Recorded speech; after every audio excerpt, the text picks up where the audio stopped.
All right, so the promotion process, right? It used to be a 100-question multiple choice test. It was on the general orders and then some random book on police management. And Correct. then what was the third book? I can't remember now. Well, it would be a combination of like maybe how to win and win over people and influence people, whatever, Oh, book, yeah, okay. that type of thing. And then Who Ate My some type Cheese of- was Some one of- type of management book, law enforcement textbook, and the general orders. And you'd answer 100 questions based, word for word. The materials lifted word for word out of the books. And then whoever just got the highest score and got they'd rank promoted you, first. and they'd rank you, and you'd get so many points up to 10 for your And that wasn't seniority. working. Well, that was working because essentially all it is it's just a filter for intelligence. And just if you're smart, you can read and you can comprehend it and you can remember. You have a decent enough memory. You then take the test and you read the material over and over. And then they initiated an assessment center. And then, but that was deemed to be biased because certain categories of people weren't scoring high enough to promote, and therefore we weren't getting representation within the supervisory ranks. So that was kind of, it wasn't shit canned, but we then brought in the assessment process where it became a combination of you take the written test and you're kind of. Was that as a result of the Edwards lawsuit or not? I guarantee you it was, yes. Okay. Yeah. And the Edwards lawsuit was a lawsuit where they said that the written test itself was racially biased. Yes. And- never proven, never even, I don't think they even approached anything showing that there was any kind of racial bias at all. I think what they did show was that some of the questions weren't police related. So if you lifted a passage out of some book that wasn't technically a law enforcement book or a GO, just some kind of management book or, like I said, some who knows what type of book, and it wasn't specifically police related, they're like, well, that's just kind of not a good question. It has nothing to do with police work. Well, the intent here isn't to learn police work through this testing process. It's to remember the information you read. That's it. That's Right. it. So it was essentially an IQ test, a filter to just kind of bring in more intelligent people. Now, does that guarantee you're going to be a good supervisor with the Houston Police Department because you're real smart? No. Helps, but no, it's not a guarantee of anything. Especially if you have no experience. Well, true. Or I know plenty of smart people who just are terrible supervisors. Terrible. They just have no common sense or they treat people poorly. Sorry about that. Anyway, so the assessment process is brought in and it becomes a combination of written test, assessment process. Assessment process is you go to this, usually it's held at a school or somewhere, a hotel. You have a panel of 3 people usually. Now I think it's all video. There's no human being interactions. And prior to going into the room to give your, to do your assessment, you're provided an envelope filled with information. It'll be a whole bunch of stuff for an in-basket exercise or something, some fact pattern. You're approached by a sergeant and he tells you X, and you need to identify the deal. You need to tell how you handle it. And when you go into the assessment room, whether it's before human beings who are taking notes and looking at you funny, or it's cameras, you open up your packet, you have a timer, and you have so much time to answer the questions. And it's identifying the issue and then speaking about how you're going to solve the issue. And it's a lot of different things, different types of exercises. And it's supposed to test people's ability to just take the information, process it, prioritize, address the problem, and all under the pressure of time management to give a good response and to hit all the right notes. You recognize this problem, you recognize this person should handle it, you recognize that this should be followed up on, and it's supposed to show that you have some aptitude towards actual management. Do you think this process is better or worse than what it was before? I think on paper, the process could be good, and it could be a weeding thing where you take people who just, and again, intelligence and ability to process these things and tell what you're going to do doesn't necessarily mean you're going to be a great supervisor, but you've got to have something that people, you can pass the test and rank high enough because you've got. And who's assessing these videos?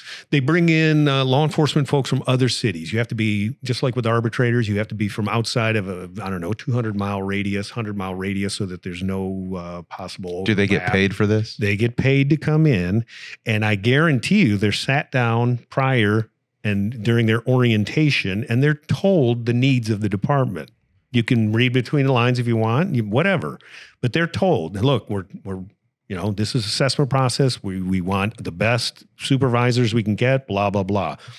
And you go through the process, and it has essentially, because of the way they've now weighted it, the test to the assessment, it's essentially they're now handpicking people. It's not even like a It's not even like a merit thing anymore. So I heard like one female officer had said that when she was getting ready for the assessment center, she tried to make herself look as lesbian as she could because she thought it would help her in the promotion process. Did it? Did she promote? Well, I need have to go back and follow up look on that. But my point being is, even the people being assessed realize the subjective nature of the assessment. Yes, because these people are not stupid. And then once you incentivize things like that, people are going to do what they need to do well in the assessment. And I told one candidate who was very nervous about taking the assessment that, I told her right to her face, I said, I hope you're not offended by this because I'm simply trying to bolster your confidence, because she was very nervous. And when you're nervous and you're on camera in front of assessors, it comes across horribly. And you talk too fast and you miss things because you're nervous. And I said, you need to practice speaking very slowly, very calmly. I said, you might be racing on the inside, but if you put out the appearance of calmness and professionalism, all these things that are important, and you simply address the problems, I said, you're going to do fine. But I said, you don't have anything to worry about. She's like, what do you mean? I said, you're an Asian female. I said, you're 20 points ahead of the next person automatically. And she's like baffled and almost, maybe she was offended. I don't know. I don't care. And I said, she wasn't baffled. I said, don't be offended. I'm simply telling you. She wasn't offended.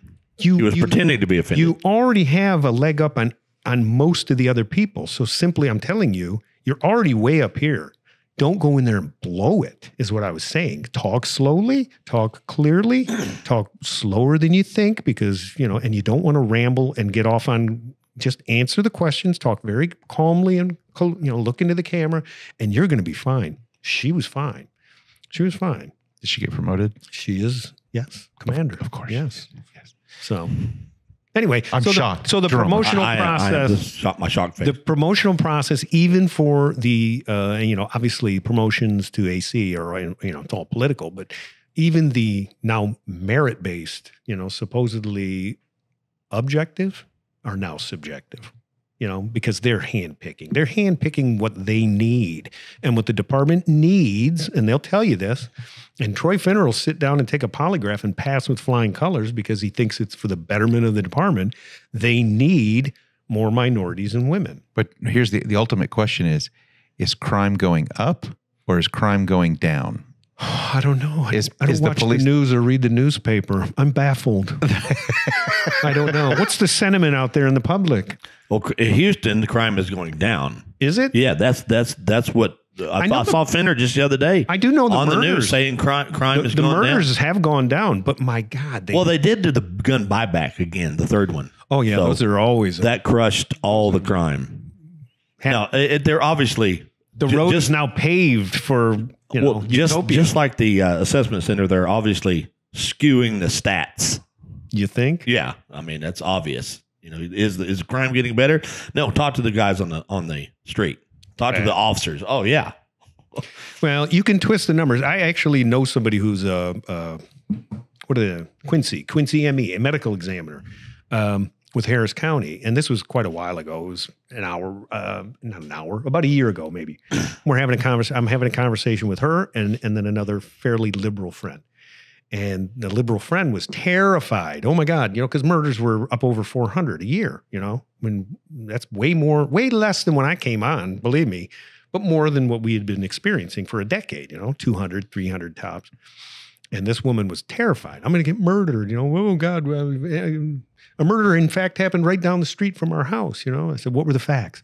Well, a guy was standing there pumping gas and a car pulled up and they just blew him away and then drove off. I'm like, obviously that's like a deliberate kill, that's not just they were robbing assassination. Yeah, that was, it was probably two gang members, who knows? But so I told the scared woman, I said, the odds of you being murdered in Houston are pretty darn low. I said, and I turned to the ME, I go, correct me if I'm wrong, but if there were 450 murders last year, how many of them were, 45-year-old white females? She's not many, if any, there's a few, whatever. I said, are not the majority of the murdered people mostly black males killing black males or maybe Hispanic males? But the odds of just an average schmo being murdered in Houston, a city of 2 point whatever million people. Yeah, but then another huge number is family violence. Well, family violence too, but yeah. But I'm talking like just the thing that makes the headlines, you know. Well, still 60% of all murders in Houston still happen at robberies. Do they? Yeah. The robbery turns into shooting somebody. Well, okay. Yeah, but anyway, and I could be wrong, but I was like, you know, if you're in the wrong place at the wrong time, or somebody follows you home from the bank or something, yeah, you might get shot, you might get killed or whatever. She's a liberal. Super liberal friend. You should have told her, you're right. You could be murdered at any time. You should move to California. You should leave immediately. You should leave. San Francisco is the safest. Don't even go pack. But just run. The ME, this is where I was going with this originally. The ME said, how was the mayor, the chief, I think at the time it was Acevedo, how are they putting out this number of murders? That's not right. That number's wrong. She's like, that's way under count. And now she was doing the things for all of Harris County. So maybe Harris County had exceeded. But she said, they're fudging those numbers. Oh, come on. And I did find out that I think until the case is completely closed, is that what it is? Maybe that's the way it's always been. I don't know. But any way that they could downplay that number and not be lying about it, I think they're going to do. Well, now I'm sure they wait until the defendant is convicted of murder before they count it as a murder. That might be it. They don't actually count it as a murder until the person's convicted. Yeah. You might be saying that facetiously. No, but I think that might be it. Exactly what so it they're is. now pushing the time frame of when they actually classify it as a murder out so far that when 2022 ended, well, look, we had 431 murders or whatever the number was. If they can deny you a FOIA request for video, when there was really and under that, they'll sure skew the stats with that. They'll say 431 when the real number was what, 470 or what? I'm making numbers up. But try 600. Well, the point is they're fudging the. No way, was it really 600? I would bet. I'd bet you $10,000. Oh my God. And that they're reclassifying those as under investigation, not murder, until it's an investigation homicide. Well, that right there, someone's convicted of would murder. Be a bit of a cover up and something worthy of maybe a journalist looking into. I don't know, but yeah, well, we've seen it. We've seen it for 20 years. Yeah, they did the same thing at SO constantly. Yeah, SO constantly they did that. We would arrest a whole analysis? bunch of box pickers. The burglar coin operated machine. Yeah, and they would change it to thefts because that's not burglary. Oh, yeah, because burglary of a vehicle or burglary of a coin operated machine is burglary. Crime is down. Yeah, that's right. Well, yeah, exactly. But they just reclassify crimes under the UCR code. Yes. Yeah. Just like Trayvon didn't really commit a crime; he was just an in-school suspension. Yeah. So that's kind of where all crime's down. All that goes. So I guess last but not least, before we let you go, what do you think? Who do you think will become the next chief of police? Ooh, good question. I can tell you immediately will never be a white male ever again in the history of Houston. I think if Sheila Jackson Lee gets elected, and wouldn't that be a hoot? I wouldn't see why she would remove Chief Fenner because he's a hometown boy. He's doing a bang-up job. They love him, and he relates to the community. So I think she'd keep him, possibly. I can't really think of anybody else she might want to bring in. What if Whitmire gets elected? Whitmire gets elected. I who knows? But the rumor I have heard, a white male mayor cannot put a white male chief of police. No, period. No. So it's probably going to be a female. Yes. Now, wouldn't that be glorious to see Patty Cantu as the chief of police? Oh my God, that would be awesome. I would like to see that. You think so? Oh God, for the hilarity. But I did hear that Wendy Bainbridge's name was floated around. Yeah, she was at his announcement. Yeah, over at Minute Maid Park. Yeah, that could happen. She checks off the warm reception. I bet. But I don't see that happening. Honestly, You don't think so?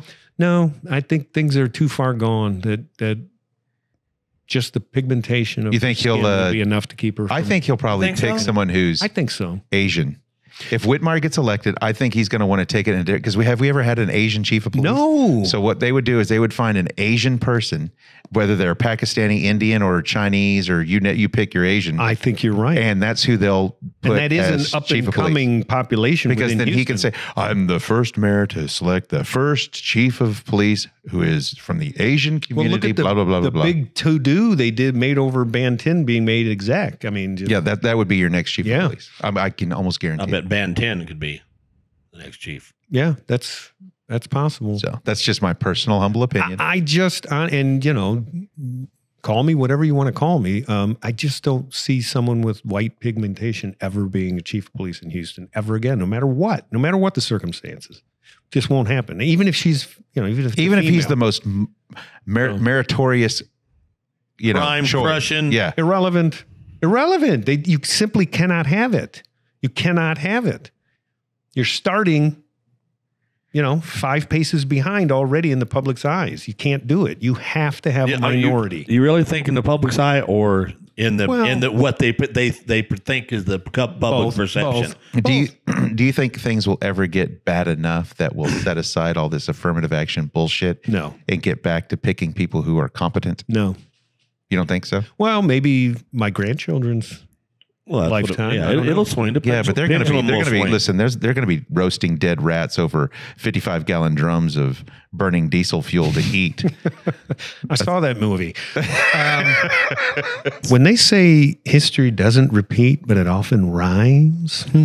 Anyway, let's wrap it up. All right, my pleasure. I just want to tell all you guys who are on the precipice of retiring, if you're watching, retire. Pull the plug. Get your finances in order. Get your health in order, and get out. You won't regret it. Best thing I ever did. That's all I want to say about that. All right. See you in the next video. Thank you for joining us. Like, subscribe, comment below. We read them all. Thank you.